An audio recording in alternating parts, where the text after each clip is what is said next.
जब भी मैं कोई एनिमे देख रहा होता हूँ तो एक तरफ तो दिमाग उसको एब्जॉर्ब करने में लगा होता है और दूसरी तरफ ये चल रहा होता है कि क्या मैं इस एनिमे को रिकमेंड कर सकता हूँ और अगर हाँ तो किसको। 1947 में तो सबको पता है क्या हुआ था। नहीं मालूम।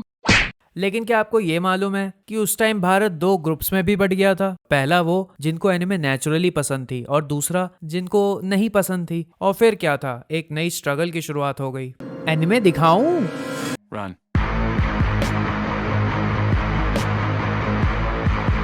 उसको क्यों जबरदस्ती कार्टून दिखा रहा? और तब से लेकर के आज तक एनिमे देखने वाले चाहे पार्लियामेंट में हो या पीएम की कैबिनेट मीटिंग में कहीं बैठे हो, सबसे गंभीर चर्चा अगर किसी चीज पे रही है तो वो रही है मित्रों को कौन सी एनिमे दिखाऊं which can be the perfect gateway anime. अगर कोई मेरे पास आके कान में फुसफुसा जाता है भाई इट्स विनलैंड सागा, तो मैं कहूंगा हे रोक, तेरा टेस्ट बुरा नहीं है। वैसे तो ऐसी काफी अच्छी अच्छी गेटवे एनिमे एग्जिस्ट करती हैं ऑलरेडी, मगर what makes Vinland saga stand out is everything is so real. इसके characters real life historical figures हैं जो वाइकिंग्स की एज में एग्जिस्ट करते थे। मेन स्टोरी इसकी फिक्शन है मगर जिस वर्ल्ड में it plays out is very much real. Countries के बीच होने वाली वॉर्स, मेजर इवेंट्स की टाइमलाइन सब हिस्टोरिकली एक्यूरेट दिखाई गई है इसमें। वाइकिंग्स कैसे पूरे के पूरे विलेजेस साफ कर दिया करते थे, लोगों को मारना लूटना तो उनके लिए ऐसा था जैसे सुबह उठे 15-20 लोगों को टपकाया और हगने चले गए। जो वर्ड ये एनिमे दिखाती है वो उस समय की रियलिटी थी। अब आप एनिमे देखते होगे तो ये पता होगा कि एनिमे में डिफॉर्म्ड आर्ट स्टाइल उतनी ही कॉमन है जितनी मोहल्ले में पंचायत करने वाली आंटियां। मैं भी ठीक हूँ। अच्छा आंटी आपसे क्वेश्चन है, आप मुझे ये आंटी किसको बोल रहा है? आप ये कैमरा है वरना मैं आपकी पिटाई कर देती। And I would say it is a part of its charm. अब कितने iconic scenes deformed art style में ही निकले हैं, बट जब ये चीज सीरियस सीन में आती है तो यूजुअली वो मेरे इमोशनल एक्सपीरियंस को खाती है। मगर विनलैंड सागा में ऐसा कुछ नहीं होता। I am just saying it takes itself seriously which works really well. इस एनिमे का मैच्योरिटी लेवल इतना है कि आप आराम से अपने पापा तक को भी दिखा सकते हो। सुनिए बहुत आगे बढ़ेगा। इस एनिमे को जो दिखाना था इसने बहुत साफ और क्लियरली दिखाई है। ये समटाइम्स आपको सोचने पे मजबूर कर देती है कि हम बहुत लकी हैं जो इस टाइम एंड एज में पैदा हुए हैं जब सोसाइटी बहुत सिविलाइज्ड हो चुकी है और कंपैरेटिवली बहुत सेफ है।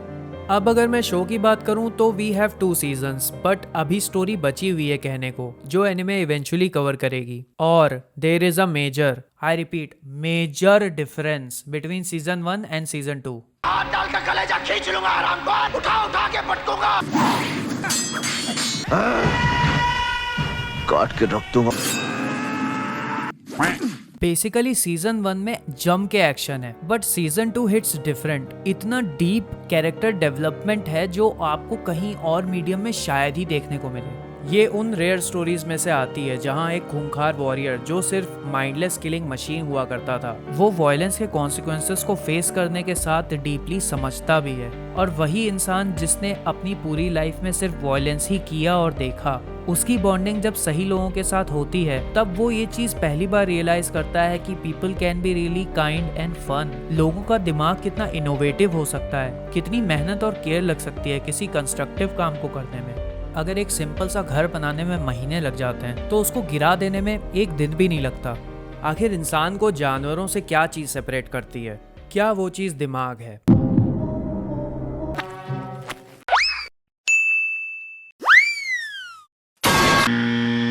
बट एटलीस्ट हमारे पास एक चीज है जो जानवरों के पास नहीं है। अब कोई फायदा नहीं पढ़ने का, फेल हो जाएगा, धूप में रिक्शा चलाना सीख ले। हमारी कॉन्शियंस एक गाइडिंग लाइट है अगेंस्ट आवर इम्पल्सेस। अगर हम बिना सोचे अपनी इंस्टिंक्ट को ही फॉलो करेंगे तो जानवर और हम में अंतर नहीं रह जाएगा। अगर ऐसी थीम्स किसी एनिमे में हिम्मत है एक्सप्लोर करने की और उसको ब्यूटीफुली एग्जीक्यूट करने की तो ये चीज मैं कॉन्फिडेंस के साथ कह सकता हूँ कि वो है विनलैंड सागा।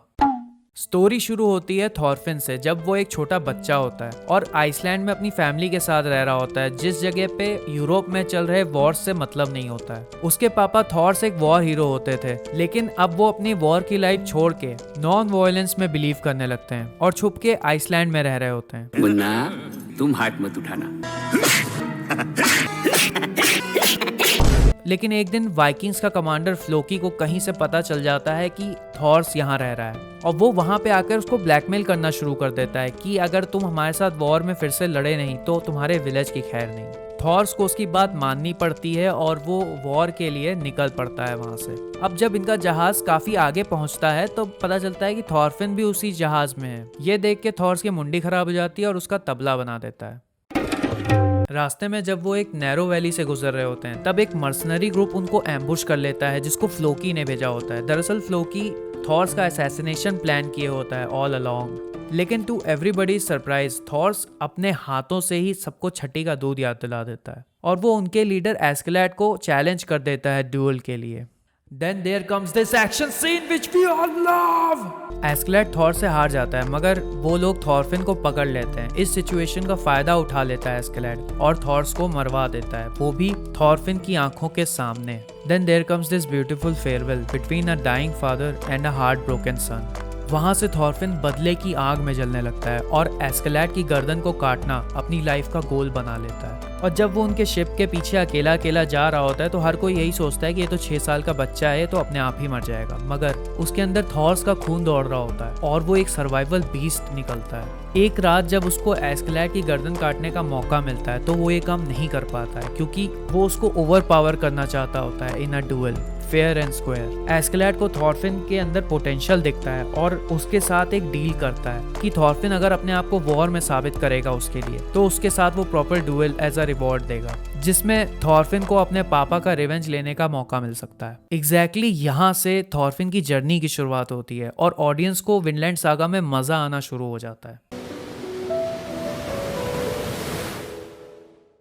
थॉरफिन की लाइफ एस्केलेड से बंधने के बाद ओवर टाइम रिवेंज की भूख उसके चेहरे पे मासूमियत को जड़ से खत्म कर देती है। सालों तक एक दूसरे के साथ रहते हुए थॉरफिन के अंदर कभी 1% भी नफरत कम नहीं होती और एस्केलेड बीइंग अ कनिंग और स्मार्ट गाय उसका एज अ पॉन यूज करता रहता है। लेकिन उसके अंदर ऐसा अनएक्सप्लेन्ड चार्म होता है कि हमें थॉरफिन का closest to a father figure कोई पर्सन दिखता है तो वो एस्केलेड दिखता है। उनकी relationship is complicated to say the least. फिर खाइए ना दोस्त।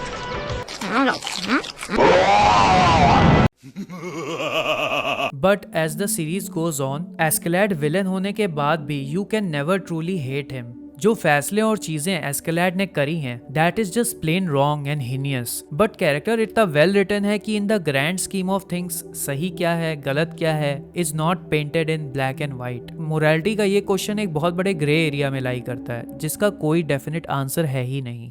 एक वॉर जब इंग्लैंड और डेनिश आर्मी के बीच होती है 1013 में, तब हमें डेनिश प्रिंस कन्यूट और रैगनार का इंट्रोडक्शन होता है। तुम लड़की हो मैं लड़का हूँ। रैगनार एक ऐसे पेरेंट का एग्जाम्पल है जो अपने बच्चों को लेके ओवर प्रोटेक्टिव होते हैं, जो उसका मुंह ही मुंह देखते रहते हैं। ये ओवर द टॉप प्यार बच्चों की एबिलिटी टू ग्रो छीन लेता है, स्पेशली अगर आप एक ऐसे बच्चे की केयर कर रहे हो जो बड़ा होके प्रोबेबली लाखों की आर्मी का कमांड संभालेगा। तेरी माँ का भोसड़ा। थॉरफिन और एस्केलेड के ग्रुप के साथ जब कन्यूट वॉर पर्सनली विटनेस करता है और अपने आप को इतना पावरलेस पाता है कि अपने आसपास होने वाली सफरिंग और लॉस को रोक नहीं पाता, तो ये सब चीजें उसको हमेशा के लिए बदल देती हैं। और सीजन 2 में एनर, आर्नहेड, स्नेक जैसे लोग वॉर के प्रोडक्ट होते हैं और उनको पीस की वैल्यू पता होती है, सिंस हर किसी ने कुछ ना कुछ जरूर खोया होता है वॉर में।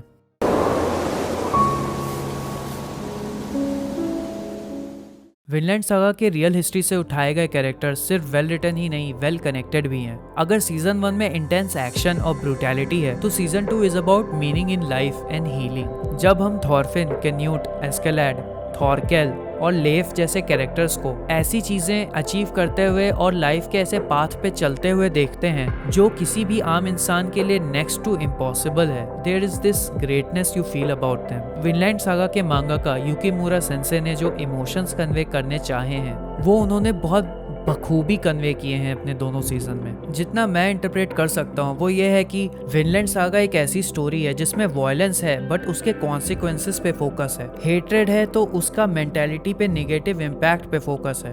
विनलैंड सागा इज डीप, ये भरी हुई है विद सच मीनिंगफुल मैसेजेस जो कि it conveys with various characters.